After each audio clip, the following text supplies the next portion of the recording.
Mesdames et messieurs, bonjour et bienvenue dans votre journal de 15 heures. Voici les titres de cette édition.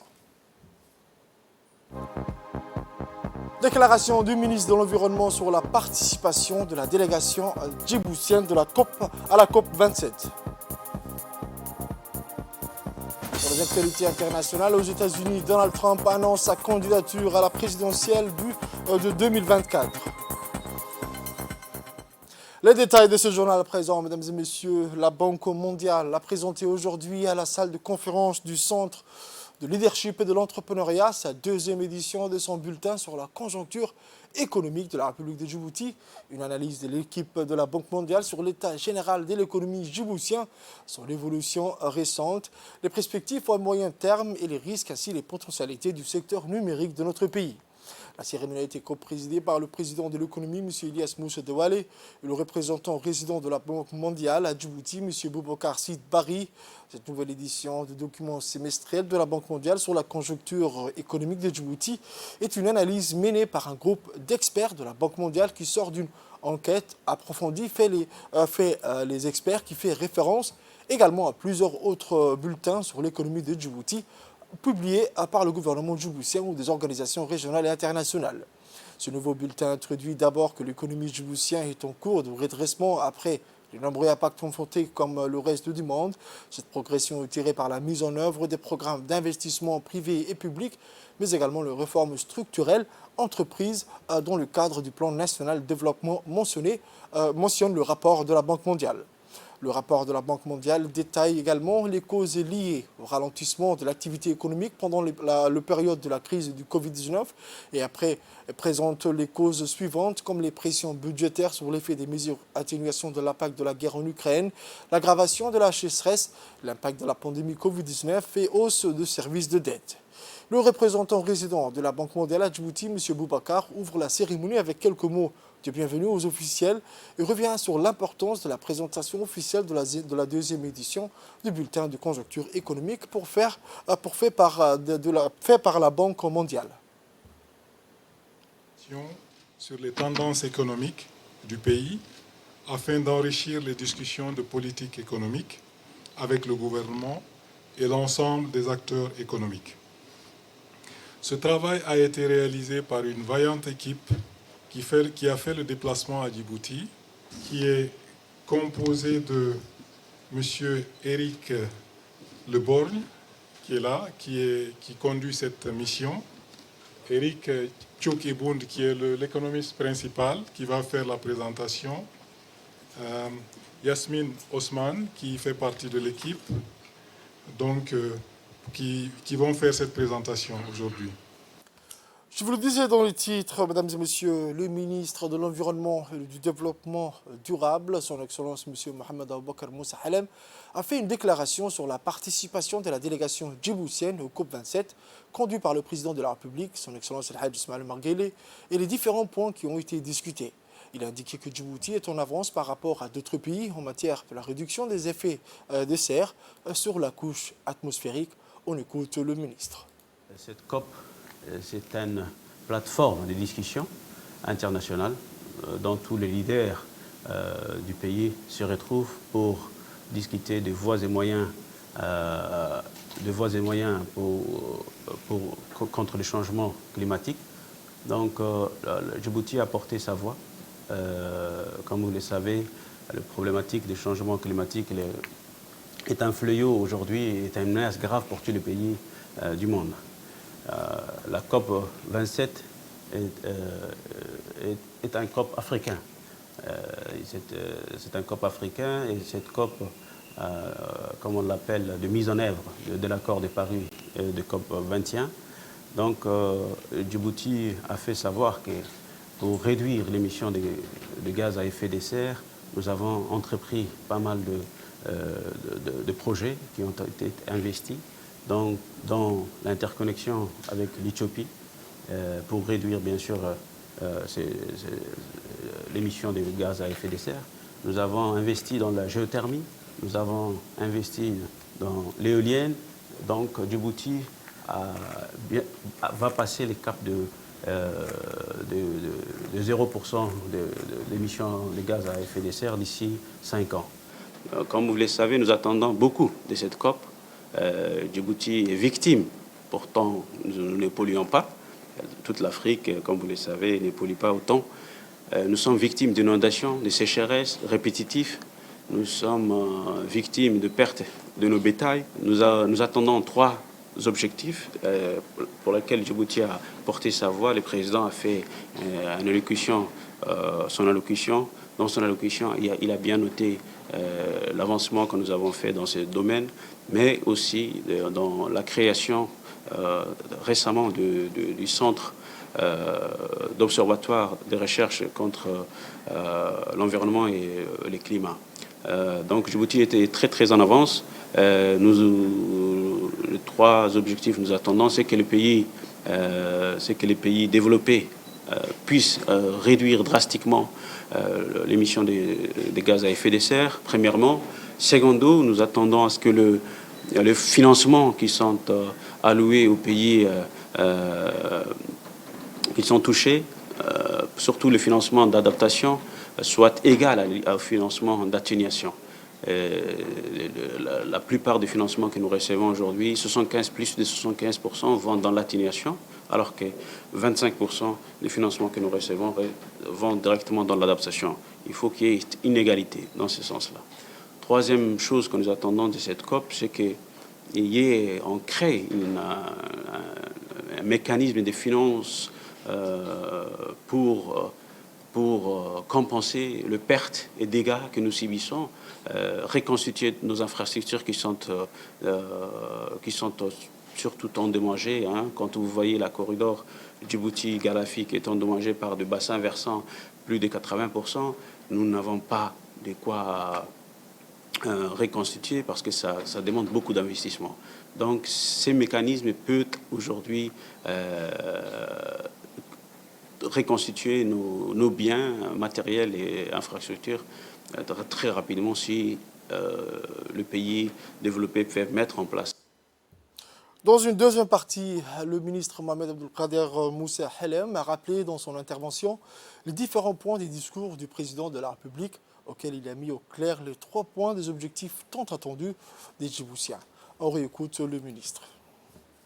La participation de Djibouti, c'était de montrer, c'est ce que nous avons investi comme effort, c'est que Djibouti a fait aujourd'hui un petit pays de 23 000 km². Nous sommes victimes chaque année des inondations, de sécheresses, alors que voilà, nous nous trouvons à un moment crucial au XXIe siècle, notre pays, nous devons développer notre pays, mais de notre côté, on nous demande de ne pas détruire l'environnement. Comment nous pouvons faire 2 choses en binôme, faire développer notre pays, mais en même temps en protégeant notre environnement. En marge de la COP, c'est vrai que le président a tenu à rencontrer le directeur exécutif de la FIDA. Il a aussi rencontré le général du Fonds vert pour le climat. Le plus grand projet que le président a voulu mettre sur table, c'était la plantation de 1000 hectares à Halle. Ces projets que le président a tenu vraiment pour que nous puissions sortir et avoir une indépendance sécurité alimentaire. Et ce projet va bientôt voir le jour, nous espérons, Inch'Allah. Et la FIDA ainsi que le Fonds vert pour le climat a donné leur promesse au président de faire par phase. Et nous attendons la première phase d'ici fin d'année d'avoir 200 hectares au minimum de plantations et des projets de forage et d'adduction dans ces contrées de Halle. Le point fort du discours du président, c'est que Djibouti a investi des milliards dans la réduction des gaz à effet de serre. Par la connexion avec l'Éthiopie, nous avons investi plus de 500 millions. Avec l'éolienne, avec la géothermie, c'est ce que le président a voulu montrer que Djibouti a fait quelque chose dans l'accord de Paris dont nous sommes signataires. Donc, en contrepartie, Djibouti doit avoir, puisque nous avons réduit autant d'émissions, nous devons maintenant être éligibles au crédit carbone. Je sais que nous allons très bientôt présenter un document stratégique dans ce domaine. Absolument, nous avons fait plus que c'est ce que l'accord nous demande. Hein. L'accord, c'était de réduire de 40% l'émission de gaz à effet de serre d'ici 2025, alors que Djibouti est plus qu'à 70%, 80% aujourd'hui. Bientôt avec l'éolienne et la géothermie, je crois qu'on peut atteindre 100%. Donc, une fois qu'ils seront effectifs, Djibouti peut se targuer d'être les champions dans le green. Et c'est ce que le président a fait. Hein. On est très, très en avance. Nous poursuivons avec les actualités de cette édition. À présent, le ministre des Infrastructures et de l'Équipement, son Excellence M. Hassan Ahmed Ibrahim, a participé à la 11e édition du Congrès national de la route qui s'est tenu à Dakhla, au Royaume du Maroc, du 10 au 12 novembre 2022. En marge de sa participation à cette 11e édition de la route où le ministre a procédé à la signature d'un mémorandum d'entente de coopération technique dans le domaine des infrastructures de transport avec son homologue marocain, M. Nizar Baraka, ministre de l'Équipement et de l'Eau. Ont participé aux côtés du ministre à ces réunions M.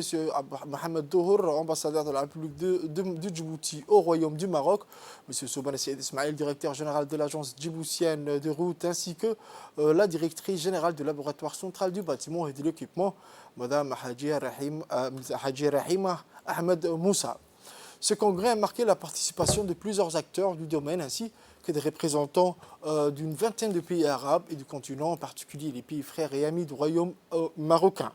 Cet accord vise à échanger des expériences, des informations et publications, à organiser des rencontres entre experts et hauts fonctionnaires des deux pays dans l'objectif de mener des études sur des sujets d'intérêt commun, particulièrement dans le domaine de l'information. Dans son intervention, le ministre Hassan Ahmed a évoqué de l'évolution réalisée dans le domaine du transport et des infrastructures portières à Djibouti et a rappelé également que l'esprit de cet accord est de garantir notamment aux opérateurs de transport maritime de nos deux pays la possibilité d'établir sur le territoire de chacune des parties les filiales et compagnies nécessaires à leur activité avec des facilités réciproques dans le but de développer la coopération entre Rabat et Djibouti.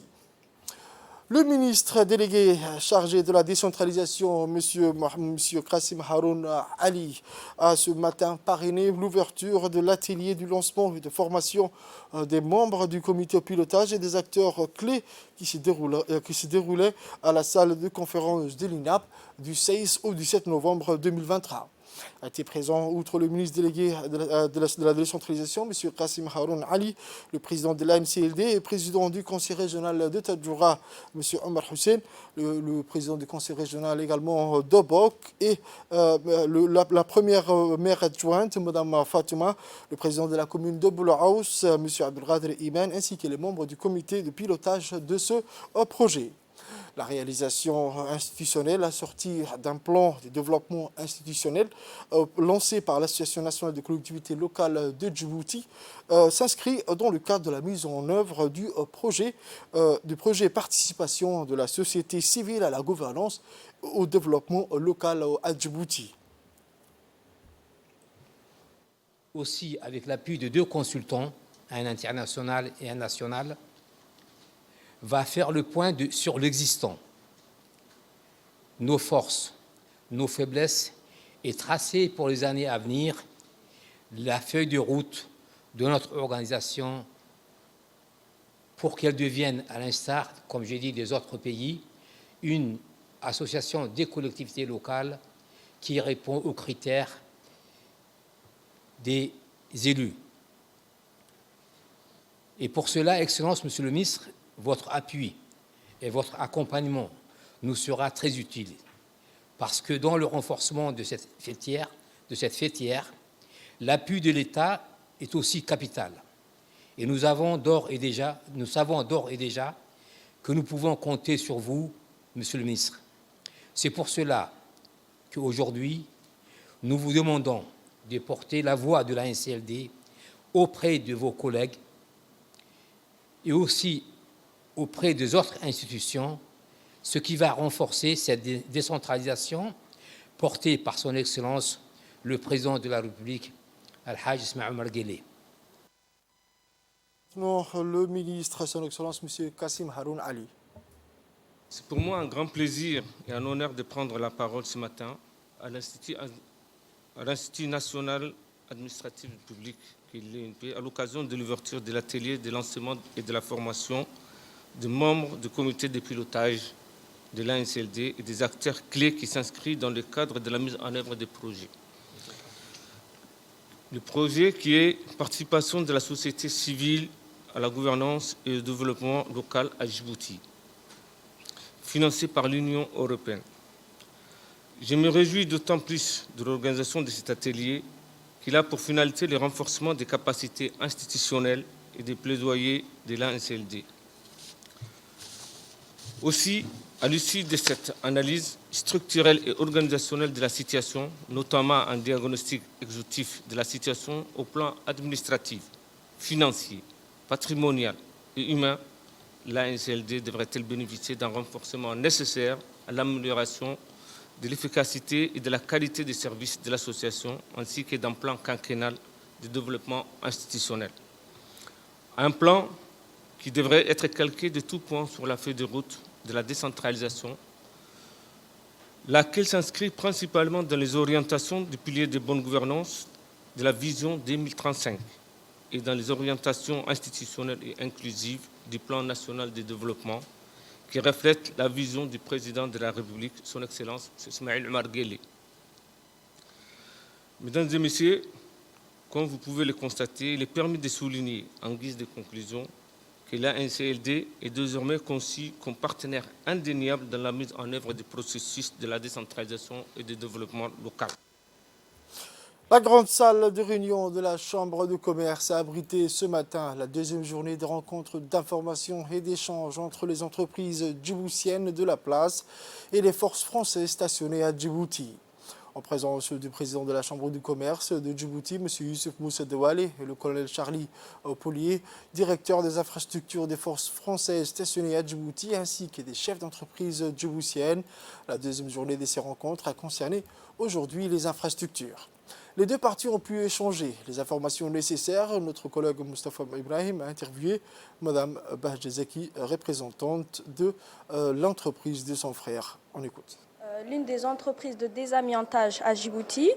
On fait également des travaux publics, grosses œuvres, secondes œuvres, rénovation des bâtiments, reprise de structures, charpente, couverture et plomberie aussi. Oui, facile bien sûr, parce que en fait c'est pour créer des emplois aussi en même temps. Donc ça doit être facile pour tout le monde et sans exception bien sûr. Pour saisir cette occasion, l'importance des infrastructures et des travaux à effectuer pour les forces françaises stationnées à Djibouti, nous allons également couvrir cet événement pour interviewer le colonel Charlie Paulier, directeur des infrastructures et des forces françaises stationnées à Djibouti. On écoute. Tous les ans, nous organisons à la Chambre de commerce et d'industrie de Djibouti une journée qui nous permet de rencontrer les entreprises qui travaillent pour nous, avec lesquelles nous passons des contrats. Et donc je suis très content de pouvoir mettre en relation mes équipes avec les entreprises, car l'entretien de toutes ces infrastructures, ce sont des contrats qui sont passés tous les ans pour des opérations qui sont conséquentes et qui permettent parfois de construire des bâtiments neufs, de réhabiliter des bâtiments existants ou d'entretenir toutes les infrastructures et les installations industrielles que nous utilisons. Et en ce qui concerne mes contrats, nous investissons de l'ordre de 4 milliards de francs djiboutiens tous les ans. Une part de cet argent sert à maintenir en condition, environ un quart, c'est-à-dire 1 milliard sert à maintenir en condition l'existant et 3 milliards sert à investir pour réhabiliter ou construire des bâtiments neufs.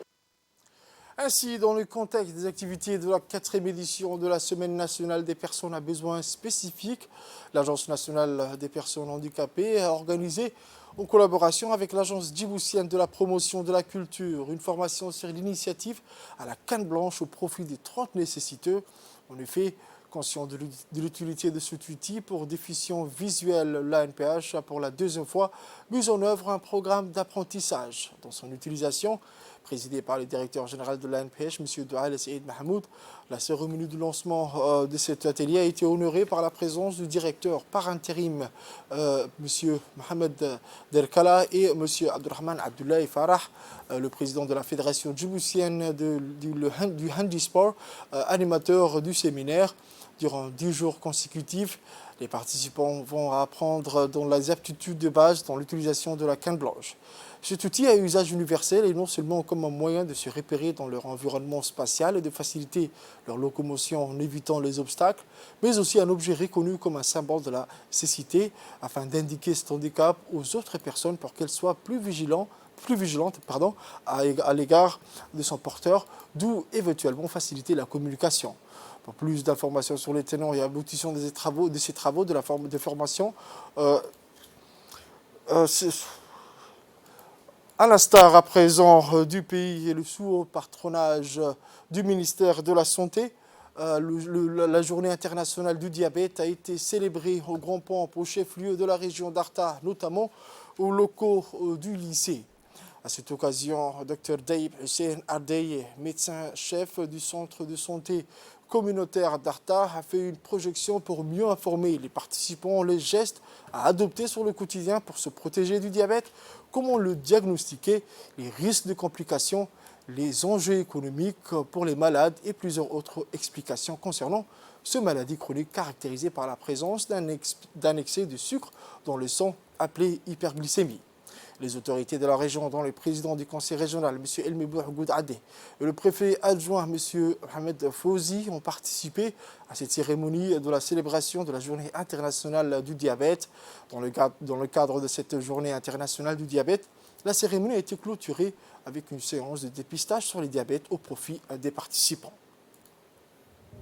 Du diabète, qui est un tout petit peu ce que nous appelons des tueurs silencieux. C'est une maladie chronique, comme l'a dit si bien le médecin, et nous devons tous, chacun à son niveau, essayer de parler de cela, surtout la prévention. Surtout la prévention. Dans le cadre de la Journée mondiale du diabète, qu'on va lancer la semaine qu'on a dédiée cette semaine pour dépister, sensibiliser, parler du diabète. Et le thème retenu cette année était l'éducation au diabète. Vous savez, le diabète fait partie des maladies qu'on appelle les maladies chroniques. C'est des maladies avec lesquelles les diabétiques ils vivent avec cette maladie. Ils prennent chaque jour, c'est un traitement quotidien, mais à côté, c'est toute une vie et une hygiène de vie.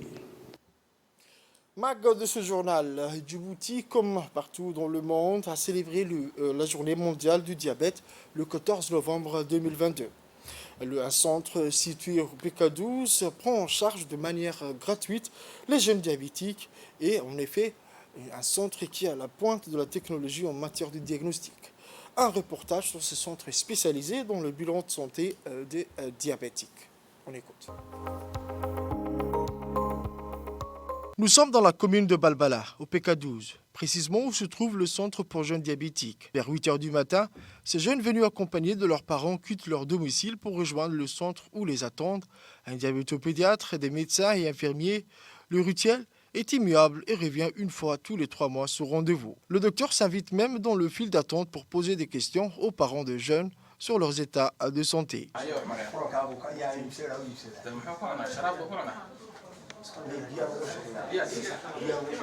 Ce centre de jeunes diabétiques de PK12 est un service de santé public gratuit et soigne plus de 200 patients. Ère de numérique obligé, une base de données connectée fait désormais partie intégrante du centre qui joue un rôle principal dans la gestion des patients. Ainsi, les cabinets de consultation sont tous équipés et interconnectés à un réseau informatique de qualité, assurant ainsi la fiabilité et la confidentialité du diagnostic. À leur arrivée, les enfants se font piquer le bout du doigt avec un autopiqueur. La goutte de sang est déposée sur une bandelette et placée sur le lecteur qui affiche le taux de glycémie, un hémoglycotest de plus normal. Ici, le laboratoire en fait 2 analyses, la microalbuminurie et l'hémoglobine glyquée, qui sont 2 analyses nécessaires pour tout jeune diabétique. Ils ont le résultat en 5 minutes, donc hémoglobine glyquée et microalbuminurie. On fait dans cette machine. La machine, c'est une essai vitesse, donc automatiquement, on a le résultat en 5 minutes. Chacun a sa note sur un papier de traitement. Puis c'est l'injection dans le bras, la cuisse, la hanche ou le ventre, avec ou sans l'aide des soignants. L'enfant s'assoit en face du médecin pour discuter de la veille, les repas et les activités, etc. Et les parents ne font qu'observer et constater les connaissances de leurs enfants. Parce que connaître son diabète et réagir aux signaux est déjà une forte maîtrise de sa maladie. Le diabète de type 1 est la conséquence d'un déficit hormonal, l'insuline, dû à la destruction des cellules du pancréas par un mécanisme auto-immune.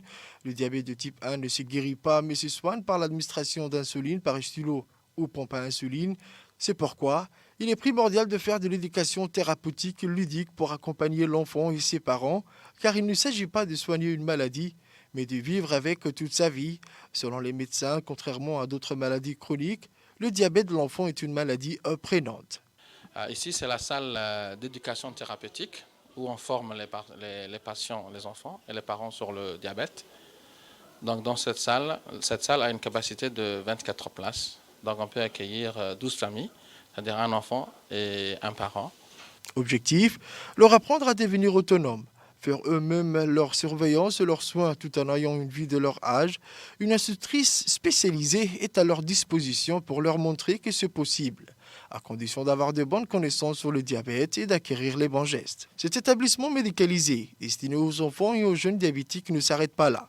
Qui dit diabète de type 1 et grossesse dit variation des besoins en insuline pendant et après, le contrôle de la glycémie qui est un enjeu quotidien dans la vie de personnes vivant avec un diabète, le encore plus pendant la grossesse qui correspond à une période de profond bouleversement hormonal. Je suis enceinte de 7 mois. Je me soigne ici au centre de PK12 maintenant depuis 3 mois. À l'époque, quand j'ai tombé enceinte, j'ai rentré direct dans le coma à cause de mon diabète. Mais depuis que je me fais suivre ici au centre de PK12, je vais très bien. Le centre des jeunes diabétiques de PK12 est un centre de référence qui a su attirer les populations les plus lointaines de la capitale, dans les localités et sous-localités des régions de l'intérieur. Nous travaillons ici 3 médecins, dont 2 médecins généralistes et un médecin, un docteur, une pédiatre, une spécialisée dans la diabétologie pédiatrique. Pas toujours facile de soigner un enfant diabétique parce que les circonstances sont particulières. Un enfant de moins de 5 ans a du mal à se contrôler. Notre première mission, c'est de les soigner d'abord, donc de les suivre en consultation, mais aussi de les éduquer sur la façon de prendre eux-mêmes leur diabète, ce qu'on appelle l'autosurveillance. Développer les compétences de la domaine de la lutte contre la diabète des jeunes. Un investissement de haut de gamme qui répond aux exigences de prise en charge médicale actuelles. Cette structure médicale a pour objectif de réduire à long terme l'impact de cette pathologie chez les jeunes. Sa vocation est de soigner tous les patients, mais avec une ligne directrice bien orientée. La familiarisation, la compréhension, l'éducation au diabète avant tout. Autre nouvelle de ce journal, c'est dans le cadre du projet Participation de la société civile à la gouvernance et au développement local à Djibouti, financé par l'Union européenne et mis en œuvre par l'Association internationale des maires francophones. Il a été organisé au niveau des 5 régions et des communes de Djibouti, une mission d'information et de sensibilisation des membres des OSC sur l'appel à la proposition. L'activité est prescrite par les lignes directives de l'appel à proposition simplifiée en direction du OSC local pour des projets concrets de développement local. Il est prévu en effet au point 9 qu'au plus tard 15 jours, suivant le lancement de l'appel à proposition, une séance d'information relative au présent appel à proposition sera organisée et animée par l'équipe du projet dans les 5 régions de l'intérieur. La région de l'Issabien a accueilli l'équipe de mission dans la salle de réunion du conseil régional. La réunion a regroupé une vingtaine de représentants des OSC actifs dans la région. Cet événement, présidé par le vice-président du conseil régional, M. Nour Saïd Guldon, a regroupé les présidents membres des associations de la société civile et des membres de l'ANCLD, animateurs de l'atelier, M. Flavien Sass, assistant technique international, le secrétaire permanent également, Ali Roufa, de l'ANCLD. L'objectif général de la mission est d'apporter un appui méthodologique aux OSC pour une meilleure compréhension des points essentiels des lignes directrices et des consignes de remplissage de la fiche de demande de subvention afin de produire des offres de qualité.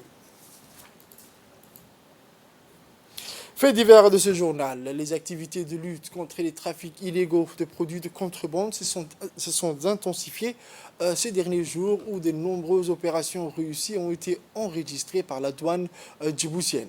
En effet, c'est dans ce contexte que les soldats de l'école militaire président Goulet de la localité de Holhol ont réussi dimanche dernier à intercepter plus de 3,5 tonnes de khat en provenance de l'Éthiopie en passant par Ali Sabié, une saisie impressionnante par la quantité et qui constitue incontestablement la plus significative en ces derniers jours. Plus précisément, il s'agit de 90 kg de khat capturés lors de l'opération de surveillance diligentée par le commandant en chef de l'EMA pour fermer le point de passage illégaux. Opération qui s'est soldée par un succès a également permis la confiscation de 2 véhicules utilisés par les trafiquants pour écouler illégalement ces produits sur les marchés. 2 voitures de type 4x4 que les malfrats ont préféré abandonner. Souvent, pour échapper au contrôle douanier et éviter toute arrestation, les contrebandiers prennent les sentiers et pistes, zones reculées du milieu rural et difficiles d'accès en application. En application de la procédure en vigueur de la totalité de la marchandise capturée a été remis à la douane nationale et détruit sur le champ. D'après les statistiques officielles, en République de Djibouti, le khat et le tabac représentent près de 80% de produits de contrebande. Pour les actualités internationales, je vous le disais dans le titre, l'ancien président des États-Unis, Donald Trump, a annoncé mardi soir sa candidature à l'élection présidentielle américaine 2024. M. Trump, 76 ans, a également déposé mardi auprès de la Commission électorale fédérale les documents établissant sa candidature à la présidence américaine en 2024. Cette annonce est intervenue une semaine après les élections des mi-mandats de 2022 aux États-Unis, au cours desquelles les 435 sièges de la Chambre des représentants et les 35 sièges du Sénat, qui en comptent 100, étaient à pourvoir. Selon les projections, les démocrates devraient conserver le contrôle du Sénat dans le prochain congrès, tandis qu'aucun des 2 partis n'a encore remporté suffisamment de sièges pour être majoritaire à la Chambre des représentants en date de mardi soir. M. Trump a été le 45e président des États-Unis de 2017 à 2021. Il avait perdu contre son adversaire démocrate Joe Biden lors des élections présidentielles de 2020, mais avait refusé de reconnaître sa défaite et a continué à promouvoir des allégations selon lesquelles la course était truquée. C'est la fin de cette édition, mesdames et messieurs. Merci à vous de l'avoir suivi et restez avec nous pour la suite du programme sur Télé Djibouti.